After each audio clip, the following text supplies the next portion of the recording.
Hello students, welcome to our channel న్యాయ విజ్ఞాన వేదిక. సో ఆల్రెడీ మీరు తమిళలో చూసే ఉంటారు. ఇది ఒక special video dedicated to law PG holders. Okay, ఎవరైతే పీజీ కంప్లీట్ చేసుకొని పిహెచ్డికి జాయిన్ అవ్వాలనుకుంటున్నారో, అలాగే ఎవరైతే పీజీ కంప్లీట్ చేసేసి అసిస్టెంట్ ప్రొఫెసర్స్గా మనం యూనివర్సిటీస్లో కానీ లేదా మా ప్రైవేట్ కాలేజెస్లో వెళ్ళాలనుకుంటున్నారో అలాంటి వాళ్ళ కోసమే ఈ వీడియో స్పెషల్గా డెడికేట్ చేస్తున్నాం. So UGC net latest updates on UGC net. ప్రతి ఒక్క పీజీ హోల్డర్ కళ యూజీసీ నెట్ని క్రాక్ చేయడం. అవునా, పిహెచ్డి జాయిన్ అవ్వాలంటే ఇప్పుడు లేటెస్ట్ సినారియోలో ఒకప్పుడు ఎంట్రన్స్ ఎగ్జామ్స్ ఉండేవి, ఏ యూనివర్సిటీ కావాలంటే ఆ యూనివర్సిటీకి. ఇప్పుడు అన్నీ తీసేసి ఈక్వలైజ్ చేసేసి ఏం చేశారు అంటే యూజీసీ నెట్ క్వాలిఫైడ్ క్యాండిడేట్స్ కి మాత్రమే పిహెచ్డి అని లేటెస్ట్ గా అప్డేట్ తీసుకొని రావడం జరిగింది. సో కాబట్టి ప్రతి ఒక్క పీజీ హోల్డర్ ఇప్పుడు యూజీసీ నెట్ క్రాక్ చేయడం కంపల్సరీ.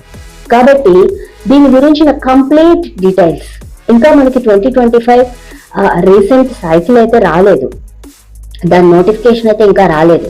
కానీ మనకందరికీ తెలిసిన విషయమే యూజీసీ నెట్ ఇయర్లీ ట్వైస్ జరుగుతుంది. First June cycle and second December cycle. So ఇంకా మనకి జూన్ సైకిల్ కి సంబంధించిన నోటిఫికేషన్ అయితే రాలేదు. హోప్ సో నాకు March ending or April first week మనకి నోటిఫికేషన్, అఫీషియల్ నోటిఫికేషన్ అయితే వస్తుంది. కానీ ప్రీవియస్ నోటిఫికేషన్స్ ప్రకారంగా మనకి ఎప్పుడు జనరల్ గా జరిగే పద్ధతి ప్రకారంగా నేను ఇప్పుడే మీకు ముందుగానే దీనికి సంబంధించిన లేటెస్ట్ అప్డేట్స్ అనేవి మీకు ఇవ్వాలి అనే ఉద్దేశంతో క్లియర్ పిక్చర్ క్లారిటీ దీని యూజీసీ నెట్ గురించి ఎటువంటి డౌట్స్ లేకుండా మీకు ఇవ్వడం కోసమే ఈ వీడియో చేయడం అయితే జరుగుతుంది. అయితే మన ఫ్యూచర్ వీడియోస్ లో నెట్ కి సంబంధించిన, కోచింగ్ కి సంబంధించిన చాలా వీడియోస్ మన ఛానల్లో మీకు అందుబాటులో తెలుగులో ఉంటాయి. ఓకే, సో అయితే మన టాపిక్ లోకి వచ్చేస్తే యూజీసీ నెట్ అనేది మనకు ఫస్ట్ అసలు ఎలిజిబిలిటీ క్రైటీరియా ఏంటనేది చూద్దాం. So each candidate must be qualified their own post graduation with 55%. Okay, and special candidates అంటే SC ST PWD candidates must be qualified with 50%. Okay, general candidates 55 and reserved candidates 50%. Okay, and మనకి ఇంకొక doubt ఉంది ఏంటంటే general గా final year of post graduation లో మనం apply చేసుకుంటాం కదా అనేసి. అఫ్ కోర్స్ చేసుకోవచ్చు. ఎప్పుడు? డిజర్టేషన్ పీరియడ్ లో, అంటే 4th సెమిస్టర్ లో మనం అప్లై చేసుకోవడానికి we are the eligible candidates. Okay, but అప్పుడు మీకు డౌట్ రావచ్చు, మరి పర్సంటేజ్ అప్పుడు తెలియదు కదండి, సో అప్పుడు ఎలాగా అని. ప్రీవియస్ మార్క్స్ లిస్ట్ ఉంటాయి కదా, సో దాని మీద పర్సంటేజ్ వెయిటేజ్ ఉంటుంది. 3 సెమిస్టర్స్ కి మనకి రిజల్ట్ వచ్చేసి ఉంటుంది అప్పటికి. సో ఆ రిజల్ట్ బేస్ చేసుకొని మనం అప్లికేషన్ చేసుకోవచ్చు. కానీ ఎగ్జామ్ అయితే మాత్రం మనకు most probably after completion and result of our LLM మాత్రమే మోస్ట్లీ ఉంటుంది. ఎందుకంటే మన యూనివర్సిటీస్ 99% మన డిజర్టేషన్ సెప్టెంబర్ అక్టోబర్ లో ఉంటుంది, మన సైకిల్ వచ్చేటప్పటికి డిసెంబర్ కదా. సో దానివల్ల మోస్ట్లీ మనం అలా చేసుకోవచ్చు. ఓకే, అండ్ నెక్స్ట్ థింగ్ ఏంటి అంటే క్రైటీరియా, ఎలిజిబిలిటీ క్రైటీరియా అయిపోయింది. దీంట్లో 2 వేరియంట్స్ ఉంటాయి కదా. ఏంటవి? JRF and UGC NET qualified candidates. JRF అంటే junior research fellowship. Age criteria ఉందా? Of course junior research fellowship కి మాత్రమే ఏజ్ క్రైటీరియా ఉంది. యూజీసీ నెట్ క్వాలిఫైడ్ క్యాండిడేట్స్ కి ఏజ్ క్రైటీరియా లేదు. ఏంటి జేఆర్ఎఫ్ అంటే? జేఆర్ఎఫ్ అంటే పిహెచ్డి అడ్మిషన్స్. అండ్ పిహెచ్డిలో మనం ఒక స్కాలర్ గా జాయిన్ అయిన తర్వాత యూజీసీ నెట్ లో జేఆర్ఎఫ్ క్వాలిఫై అయితే, అంటే ఏజ్ క్రైటీరియాని సాటిస్ఫై చేసి మనం క్వాలిఫై అయితే అప్పుడు మనకి మంత్లీ 31,000 స్కాలర్షిప్ వస్తుంది. అంటే దాన్ని స్టైఫండ్ కింద వస్తుంది. ఓకే, 31,000 స్టైఫండ్ వస్తుంది. ఎప్పటి వరకు? 2 years వరకు. ఆఫ్టర్ 2 years అది ఇంక్రీజ్ అయి 35,000 వస్తుంది. ఎప్పటి వరకు? మన సబ్మిషన్ అయ్యేంత వరకు కూడా. ఓకే, సో దీనికి కావాల్సిన ఏంటి ఏజ్ లిమిట్ ఏంటి అంటే 30 years for general candidates, non reserved candidates, 35 years for reserved candidates. Okay, 30 years for non reserved candidates and 35 years for reserved candidates. Reserved candidates అంటే మనందరికీ తెలుసు SC, ST, PWD candidates. Women category రాదండి. SC, ST, PWD candidates కి మాత్రమే మనకి 35 years వరకు age relaxation ఇచ్చింది. And next ఇక ఓకే, మరి ఇప్పుడు జేఆర్ఎఫ్ క్వాలిఫై అయితేనే పిహెచ్డి అడ్మిషన్ అంటే కాదు. మీకు ఒకవేళ ఏజ్ లిమిట్ క్రాస్ అయిపోయింది, పిహెచ్డి జాయిన్ అవ్వాలి అనుకుంటున్నారు, నో ప్రాబ్లం ఎట్ ఆల్, మీరు చేయొచ్చు. కానీ ఈ స్టైఫండ్ అనేది మనకి యూనివర్సిటీ గ్రాంట్స్ కమిషన్ నుంచి మనకి రాదు. మన యూనివర్సిటీ నార్మ్స్ ప్రకారంగా ఈచ్ అండ్ ఎవ్రీ యూనివర్సిటీకి పిహెచ్డి స్కాలర్స్ కి అంటే ఫుల్ టైమ్ స్కాలర్స్ కి ఇంత అమౌంట్ ఇవ్వాలి, స్టైఫండ్ ఇవ్వాలి అని వాళ్ళ ఓన్ పర్సనల్ నార్మ్స్ ఉంటాయి. సో దాని ప్రకారంగా మనకి స్టైఫండ్ వస్తుంది. ఓకే, ఇది అయిపోయింది. నెక్స్ట్ పిహెచ్డి జాయిన్ అవ్వడానికి యూజ్ అవుతుంది యూజీసీ నెట్. అండ్ నెక్స్ట్ ఇంకేనా పిహెచ్డి జాయిన్ అవ్వడానికైనా, ఇంకేం లేదా దీనివల్ల అంటే అఫ్ కోర్స్ మనకి అసిస్టెంట్ ప్రొఫెసర్ గా మనకొక డిజిగ్నేషన్ అనేది క్రియేట్ అవుతుంది. ప్రైవేట్ కాలేజెస్ లో కావచ్చు, గవర్నమెంట్ కాలేజెస్ లో కావచ్చు. మనం కాంట్రాక్ట్ బేసిక్ మీద ఒకవేళ గవర్నమెంట్ కాలేజెస్ లో జాయిన్ అయినా, అలాగే ప్రైవేట్ కాలేజెస్ లో మనం ఒక ఫ్యాకల్టీగా జాయిన్ అయినప్పుడు LLM తో మాత్రమే జాయిన్ అయితే just you called as faculty. But when you are cracked your UGC net after the age criteria also, then you have to be called as assistant professor. Okay, so ఆ విధంగా మన ఆ తర్వాత మనం PhD complete చేసుకొని professors గా మనం వెళ్ళినప్పుడు కూడా మనకి ఈజీగా ప్రమోషన్స్ రావడానికి మనకి చాలా ఫ్లెక్సిబిలిటీ ఉంటుంది యూజీసీ నెట్ వల్ల.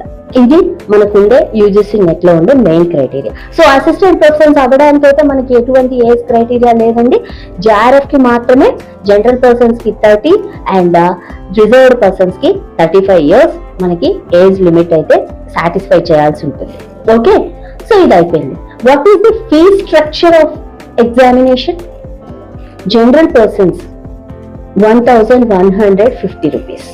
Okay, and next OBC. Okay, OBC persons 650 rupees. SC, ST, PWD candidates 325 rupees. This is the fee structure of UGC net examination. సరే, ఇక ఇప్పుడు ఎగ్జామ్ ప్యాటర్న్ ఎలా ఉంటుంది ఇప్పుడు తెలుసుకోవాలి. మనం అప్లై చేసేసాం, నెక్స్ట్ ఎగ్జామ్ కూర్చోవాలి కదా. సో మనం ఇవన్నీ ఎలిజిబిలిటీ క్రైటీరియాస్ అన్ని రిలాక్స్ అయిపోయినాయి. ఏంటి? PG, math and age and fees అన్నీ అయిపోయాయి. ఇక ఇప్పుడు మనకు కావాల్సింది ఏంటి? నెక్స్ట్ స్టెప్ ఎగ్జామ్ రాయడం. సో ఇప్పుడు ఎగ్జామ్ లో ఎన్ని పేపర్స్ ఉంటాయి? 2 papers. Okay, first paper general paper, second paper మన లా పేపర్. అంటే మిగిలిన సబ్జెక్ట్స్ వాళ్ళకి వాళ్ళ సబ్జెక్ట్ పేపర్, మన లా వాళ్ళకి లా పేపర్ ఉంటుంది. ఓకే, సో ఫస్ట్ పేపర్ లో వచ్చేటప్పటికి teaching aptitude, research aptitude, general English, తర్వాత వచ్చేటప్పటికి కొన్ని మ్యాథమెటికల్ అంటే రీసెర్చ్, రీజనింగ్, ఇట్లాంటివన్నీ కూడా మనకి ఫస్ట్ పేపర్ లో వస్తాయి. దీనికి సంబంధించిన కంప్లీట్ సిలబస్ మీకు నేను నెక్స్ట్ వీడియోలో, మన యూజీసీ నెట్ కి సంబంధించిన నెక్స్ట్ వీడియోలో నేను మీకు పెట్టడానికి ట్రై చేస్తాను. ఓకే, అండ్ నెక్స్ట్ వన్ వచ్చేటప్పటికి ఏంటి? సెకండ్ పేపర్ ఏంటి మనకి అంటే లా పేపర్. ఆబ్వియస్లీ మన లా సబ్జెక్ట్స్ ఉంటాయి, దాని సిలబస్ కూడా మీకు మళ్ళీ మనం నెక్స్ట్ వీడియోలో చూద్దాం. ఓకేనా? సో అయితే ఇప్పుడు ఎన్ని మార్క్స్ కి, అవుట్ ఆఫ్ ఎంత చూద్దామా. అండ్ ఫస్ట్ ఏంటి, మన ఫస్ట్ పేపర్ వచ్చేటప్పటికి 50 questions క్యారీ చేస్తుంది. Each question 2 marks. ఓకే, అంటే అప్పుడు 100 marks. ఓకే, జనరల్ క్యాండిడేట్స్ అయితే దీంట్లో 40% తెచ్చుకోవాలి అండ్ రిజర్వ్డ్ క్యాండిడేట్స్ కి 35%.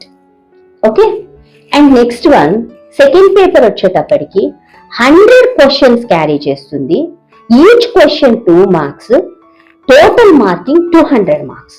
దీంట్లో కూడా అంతే, 40% general candidates and 35% reserved candidates. Okay, overall grand percentage ఎంత, గ్రాండ్ మార్క్స్ ఎంత, 300 out of 300, 40% for general candidates and 35% for reserved candidates. Okay, this is the marking structure. Okay, so each and every question is multiple choice question. మీరు అనుకోవచ్చు multiple choice అంటే objective type ఎగ్జామినేషనే కదా, ఈజీగా అయిపోతుంది. కానీ అక్కడే మీరు తప్పుగా ఆలోచించొద్దు, ఎందుకంటే చాలా టిపికల్ గా ఉంటాయి. ఇది చాలా టఫ్. మీకు ఆల్రెడీ అటెంప్ట్ చేసిన వాళ్ళకి ఆల్రెడీ అనుభవం అయ్యే ఉంటుంది ఎంత టఫ్ గా ఉంటుంది అనేది. సో అటెంప్ట్ చేయని వాళ్ళకి నేను ముందే చెప్తున్నాను, కష్టపడాలి. కష్టపడితేనే యూజీసీ నెట్ అనేది మనం క్రాక్ చేయగలుగుతాం. And next thing, negative marking ఉంటుందా? లేదు. నెగిటివ్ మార్కింగ్ అనేది మనకి యూజీసీ నెట్ ఎగ్జామినేషన్ లో ఉండదు. మనకి మార్క్ అంటే మీరు ఆన్సర్ చేయకపోయినా నెగిటివ్ మార్కింగ్ పడదు. అలాగే ఒకవేళ రాంగ్ ఆన్సర్ ఇచ్చినా మీకు నెగిటివ్ మార్కింగ్ అయితే పడదు. ఓకేనా? సో కాబట్టి మీకు పర్సంటేజెస్ అన్ని కూడా అర్థమయ్యాయనే అనుకుంటున్నాను. సో కాబట్టి ఈ విధమైన అన్ని ఎలిజిబిలిటీస్ తో మనం మన యూజీసీ నెట్ ఎగ్జామ్ ని క్రాక్ చేయడానికి ఈసారి జూన్ లో ఖచ్చితంగా కష్టపడి ట్రై చేద్దామని కోరుకుందాం. ఓకేనా? సో నెక్స్ట్ మన వీడియోలో మనం సిలబస్ గురించి తెలుసుకుంటూ ఆ తర్వాత ఫ్యూచర్ వీడియోస్ లో మనం మన లా సబ్జెక్ట్ కి సంబంధించి బాటమ్ టు టాప్ ఎలా చేయాలి అనే దాని గురించి తెలుసుకుందాం. అలాగే మీకు అందరికీ ఒక చిన్న ఇన్ఫర్మేషన్ స్టూడెంట్స్, ఏంటి అంటే మనది ఒక కోచింగ్ సెంటర్ ఉంది, SSS లా కోచింగ్ సెంటర్. దాంట్లో కూడా స్పెషల్లీ లా వాళ్ళకి యూజీసీ నెట్ వాళ్ళకి మాత్రమే కోచింగ్ ఇవ్వడం జరుగుతుంది. If you are interested just contact me with that number. నేను దానికి సంబంధించిన నెంబర్ కూడా మీకు డిస్క్రిప్షన్ లో ప్రొవైడ్ చేయడానికి ట్రై చేస్తాను. ఓకేనా?